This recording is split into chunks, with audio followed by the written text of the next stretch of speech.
Wie schafft es ein Psychopath, eine Zielperson in sich verliebt zu machen? Er startet die ganz persönliche Charmoffensive. Willkommen auf meinem Kanal Spot On, Narzissmus und Psychopathie.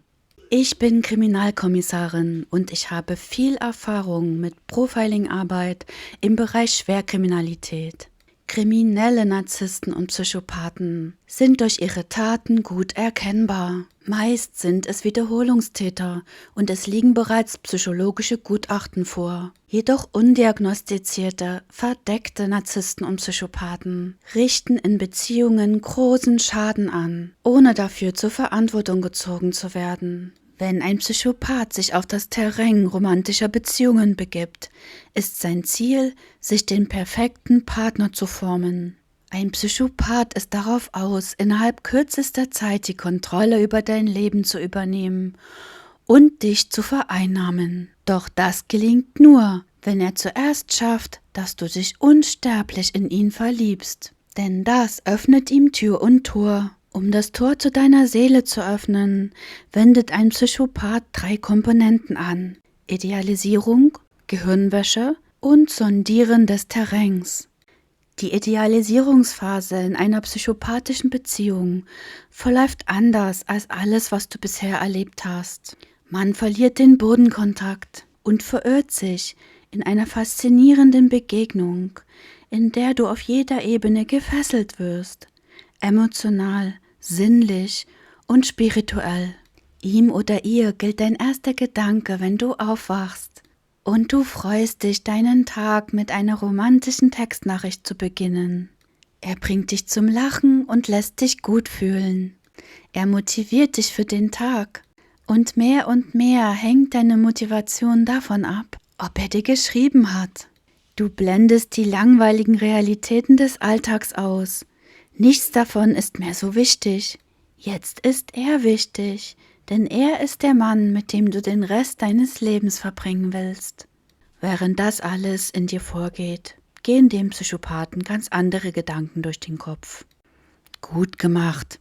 Es funktioniert. Ein Psychopath täuscht vor, mit dir auf der gleichen emotionalen Wellenlänge zu sein, doch er hat diese Gefühle nicht. Dieser Höhenflug ist sorgfältig vorbereitet und inszeniert. Er ist der insgeheime Beobachter. Und während du von einem Dopaminflow zum anderen taumelst, gerät er in Euphorie, dass sein Täuschungsmanöver Erfolg hat.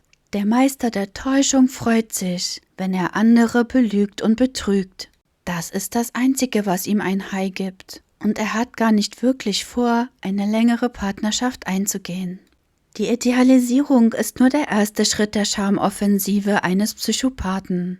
Mit einer Liebesbombardierung setzt er die Abwehrmechanismen außer Kraft, die dich sonst schützen. Seine Aktionen befeuern dein Belohnungssystem und dein Lustzentrum, um dich süchtig danach zu machen und es dir zum späteren Zeitpunkt vorenthalten zu können. Du wirst vorbereitet auf das Heiß- und Kaltspiel. Die Charmoffensive ist eine breit gefächerte Gehirnwäsche, um die Zielperson im Sturm zu erobern. Folgende Komponenten stehen bei der Charmoffensive im Vordergrund. Erstens, wir haben so viele Gemeinsamkeiten. Wir haben den gleichen Sinn für Humor. Das Spiel beherrscht ein Psychopath. Während der Charmoffensive beobachtet er dich und ahmt dein Verhalten nach. Er synchronisiert sich. Während sich ein Psychopath dir angleicht, synchronisieren sich die Hirnwellen zwischen dem Psychopathen und der manipulierten Person. Diesen Prozess bezeichnet man auch als Entraining. Das macht die Faszination aus, mit einem hochintelligenten Narzissten und/oder Psychopathen zusammen zu sein. Sein Humor war komplett mit mir synchronisiert. Es hat einen Riesenspaß gemacht, immer noch einen draufzusetzen und den anderen in so ein Lachflash zu bringen. Zum Beispiel im ersten Urlaub hat er so über einen Scherz von mir gelacht, dass er sich im Hotel auf die Treppe gepackt hat. Wir hätten auftreten können. Diese Humorverbindung war Stand-up-Comedy pur. Das ist die verspielte Phase in der Beziehung mit einem Psychopathen. Also Psychopathen sind nicht so, wie man sich das vorstellt. Wir haben es hier nicht mit Serienkillern und Perversen zu tun.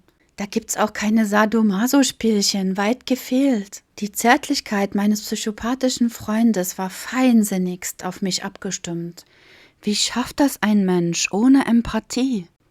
Ich war sehr überrascht, als ich herausfand, dass nach neuerer Forschung einige Psychopathen durchaus Empathie haben. Einerseits kalte Empathie, das ist reflexive und kognitive Empathie, und auch affektive, emotionale Empathie. Entgegen der bisherigen Auffassung wurde in diesen Untersuchungen nachgewiesen, dass Menschen mit antisozialer Persönlichkeitsstörung teilweise emotionale Empathie hatten. Auch diejenigen am oberen Ende, die Psychopathen, waren teilweise fähig zu emotionaler Empathie. Die Tests zeigten auch, dass sie diese emotionale Empathie nur für diejenigen aufbrachten und einsetzten, die ihnen nützlich waren zur Erreichung ihrer Ziele. Es war, als könnten sie ihre emotionale Empathie ein- und ausschalten, je nach Zweckmäßigkeit. Und das kann ich bestätigen, solange ich für meinen Freund interessant und von Nutzen war, zeigte er Feinfühligkeit, Sensibilität und Mitgefühl. Psychopathen haben tatsächlich unterschiedliche Level an Empathie. Sie werden als sekundäre Psychopathen bezeichnet und sind assoziiert zu Borderline. Ihr Verhalten kann uns untypisch vorkommen. Der typische Psychopath ist der primäre Psychopath. Gefühlskälte, Furchtlosigkeit, kein Mitgefühl. Eine gewisse Empathiefähigkeit, die sekundäre Psychopathen mitbringen, besonders gegenüber der Zielperson, kann darüber hinwegtäuschen, dass du es mit einem Psychopathen zu tun hast. Das erklärt, warum ich meinen Freund niemals für einen Psychopathen gehalten hätte, so feinfühlig und sensibel wie er war. Jedoch ist es wichtig, damit zu rechnen, dass ein Psychopath Empathie aufbringen kann. Es ist wichtig, einen Menschen in verschiedenen Situationen zu erleben und darauf zu achten, wie er sich verhält, wenn du ihm nicht von Nutzen bist, wenn es einfach nur um Menschlichkeit geht. Außerdem hat jeder Psychopath geschärfte Sinne. Wie so eine Raubkatze nimmt er jede kleine Nuance wahr, jede Regung, jede kleine Bewegung.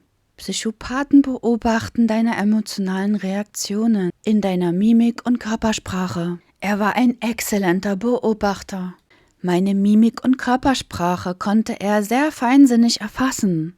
Als ich jedoch uninteressant geworden war und er keinen Nutzen mehr aus unserer Beziehung ziehen konnte, ignorierte er das alles. Er zeigte keinerlei Mitgefühl, als ein Familienmitglied von mir gestorben war. Das hatte nichts mit ihm zu tun, also war es uninteressant. Und als es darum ging, investiertes Geld zurückzugeben, war es mit Mitgefühl schlagartig vorbei. Es ist ein Schock, plötzlich ein so bösartiges Gesicht vor sich zu sehen. Wo ist dein Freund geblieben? Das ist nicht mehr der Mensch, den du liebst. Was ist das für eine Freundschaft? Was für eine Liebe? Wenn dein Freund, dein Partner nur dann einfühlsam ist, wenn du ihm nützlich bist und er die Beziehung einfach wegwirft, wenn er darin keinen Vorteil mehr sieht. Ein Psychopath macht sich die Eigenschaften und Wesenszüge seiner Zielperson zu eigen und wird eine optimierte Version davon. So entsteht der Eindruck der Zwillingsseele. Man nennt es auch Copycat Game. Er versteht nicht wirklich etwas von den Eigenschaften und Gefühlen, die er da imitiert. Darum sind Psychopathen immer auch auf Charaktereigenschaften aus. Er kreiert eine oberflächliche Kopie der Persönlichkeit seiner Zielperson und projiziert sie nach außen. Nichts weiter, nichts von Tiefe. Wie alles, was ein Psychopath zu bieten hat, sind seine Raubkopien hohl und leer. Herzlichen Dank fürs Zuhören. Hattest du Aha-Momente und Erkenntnisse? Dann teile sie doch mit uns. Ich lade euch zum Austausch ein. Es ist wichtig, mit solchen Erfahrungen nicht allein zu bleiben. Wenn du siehst, dass andere Ähnliches erlebt haben, kannst du die negativen Auswirkungen auf dein Selbstbild viel schneller neutralisieren. Ich wünsche dir alles Gute für deinen Erkenntnisweg. Bis zum nächsten Mal. Euer Katis Podcast.